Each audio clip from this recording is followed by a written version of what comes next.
कभी सोच कर देखा है कि अगर वह, तुम, मैं जैसे छोटे छोटे शब्द होते ही नहीं तो हमारी बातचीत कैसी होती? यही है सर्वनाम, हिंदी व्याकरण के वो सुपर हीरोज जो हमारी भाषा को बार बार दोहराने से बचाकर उसे आसान और सुंदर बनाते हैं। चलिए आज इन्हें जरा करीब से जानते हैं। तो आखिर सर्वनाम की जरूरत पड़ती ही क्यों है? अच्छा, इसे समझने के लिए पहले भाषा की एक बहुत ही आम प्रॉब्लम को देखते हैं, और वो है दोहराव। जरा इस वाक्य को देखिए, राम पढ़ता है, राम स्कूल गया। बार बार राम सुनना थोड़ा अटपटा सा लग रहा है ना? बिल्कुल, यही दोहराव है जो बातचीत का पूरा फ्लो तोड़ देता है और सुनने में बिल्कुल भी नेचुरल नहीं लगता। इसी मुश्किल को तो हल करना है। और इस मुश्किल का जो हल है वो बहुत ही सिंपल और असरदार है, सर्वनाम। चलिए देखते हैं ये अपना जादू चलाते कैसे हैं। तो इसकी परिभाषा बिल्कुल सीधी सादी है। वो शब्द जो संज्ञा की जगह पर इस्तेमाल किए जा सकें वही सर्वनाम कहलाते हैं। मतलब राम जैसे संज्ञा शब्दों को रिप्लेस करने वाले शब्द। अब देखिए, जैसे ही हमने संज्ञा राम को सर्वनाम वह से बदला, वाक्य फौरन कितना आसान और नेचुरल हो गया।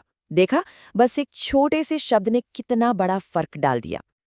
लेकिन बात यही खत्म नहीं होती। सारे सर्वनाम एक जैसे नहीं होते, बिल्कुल नहीं। इन्हें एक टूल बॉक्स की तरह समझिए, जिसमें हर अलग काम के लिए एक अलग टूल होता है। हिंदी में सर्वनाम के 6 मुख्य प्रकार हैं और इन सभी को समझना बहुत जरूरी है। तो ये रही हमारी लिस्ट। ये टेबल एक रोड मैप की तरह है जो हमें सर्वनाम के पूरे परिवार से मिलवाएगी। तो चलिए एक एक करके सबसे मिलते हैं। सबसे पहले हैं पुरुषवाचक सर्वनाम। इन्हें समझिए बातचीत के मेन कैरेक्टर्स। बोलने वाला यानी मैं, हम, सुनने वाला यानी तुम, आप, और वो जिसके बारे में बात हो रही है यानी वह, वे। ये बताते हैं कि बातचीत में कौन कहाँ है। फिर आते हैं निजवाचक सर्वनाम। इनका काम है कर्ता पर यानी सब्जेक्ट पर थोड़ा जोर डालना। जैसे मैं यह काम अपने आप कर लूंगा। यहाँ अपने आप शब्द काम करने वाले पर ही फोकस डाल रहा है। निश्चयवाचक सर्वनाम किसी खास चीज या व्यक्ति की तरफ इशारा करते हैं। जैसे जब हम कहते हैं यह मेरी किताब है, तो यह शब्द एक पक्की निश्चित किताब की ओर ही संकेत कर रहा है।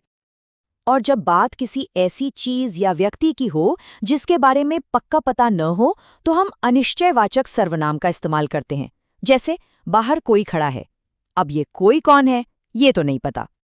अच्छा, ये तो हम सब दिन भर इस्तेमाल करते हैं। प्रश्नवाचक सर्वनाम, जैसा कि नाम से ही साफ है, ये सवाल पूछने के काम आते हैं। जैसे कौन, क्या, कहाँ। और आखिर में है संबंधवाचक सर्वनाम। ये वाक्य के 2 हिस्सों में एक रिश्ता, एक संबंध जोड़ते हैं। जैसे जो मेहनत करेगा सो फल पाएगा। यहाँ जो और सो मेहनत और फल के बीच एक कनेक्शन बना रहे हैं।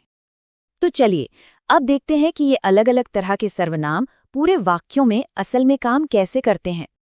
एक बहुत ही आम सवाल, यहाँ तुम एक पुरुषवाचक सर्वनाम है और कौन एक प्रश्नवाचक सर्वनाम जो उस इंसान की पहचान पूछ रहा है जिससे बात हो रही है।